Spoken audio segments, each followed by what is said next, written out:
Bonjour, Jean-Luc Briand pour SolidWorks. Alors, la suite de la figure 678, on va créer le renfort au centre. Pour créer le renfort au centre, on pourrait utiliser la fonction nervure ici.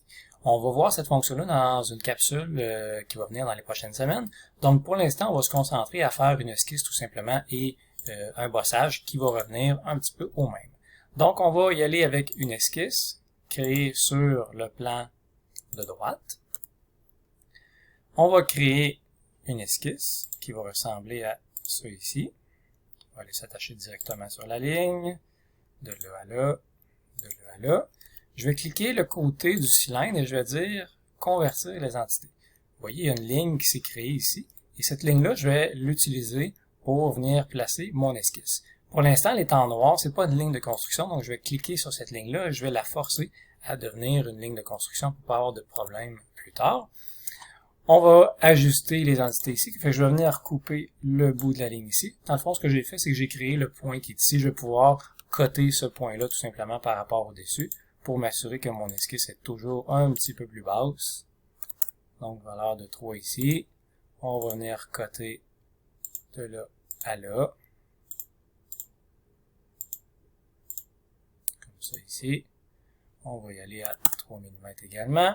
Et il va me rester une distance par rapport au bout et ça ici à venir coter. Ma fonction par rapport à là et là de 3 mm.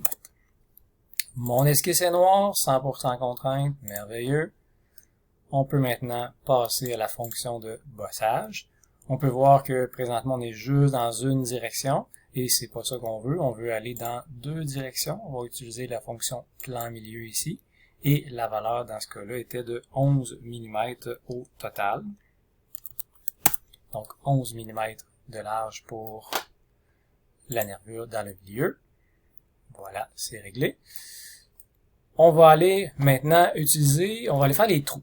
Pour faire les trous, jusqu'à maintenant, on avait utilisé l'option enlèvement de matière. On a fait des cercles, on enlevait de la matière.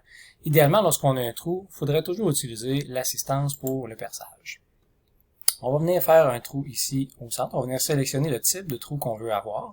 Par exemple, ici, j'ai différents types de trous. Trou chanfreiné, trou chambré. Donc, un trou normal comme ça ici. Sur la surface là, on va dire que la position va être au centre ici. On va aller voir le type de trou qu'on a.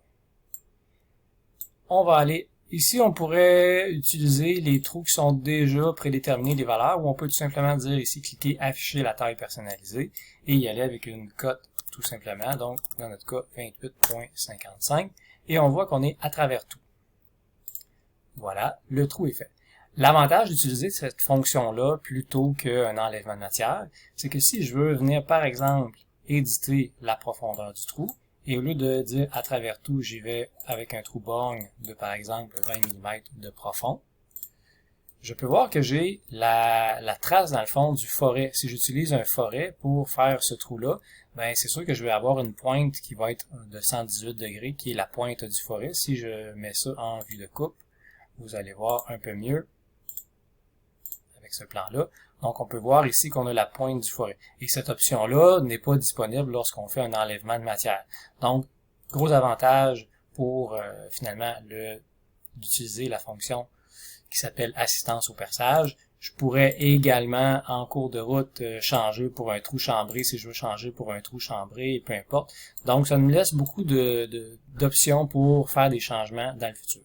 Donc, au lieu de borgne, je vais revenir à travers tout, comme on était tout à l'heure. Premier trou de fait, on va enlever la vue de coupe tout simplement, c'était seulement du visuel, on n'avait pas coupé la pièce pour vrai. On va refaire un autre trou, toujours sur la surface ici, dont le trou est au centre, là tout simplement. Je viens on peut voir que le diamètre est un peu trop gros.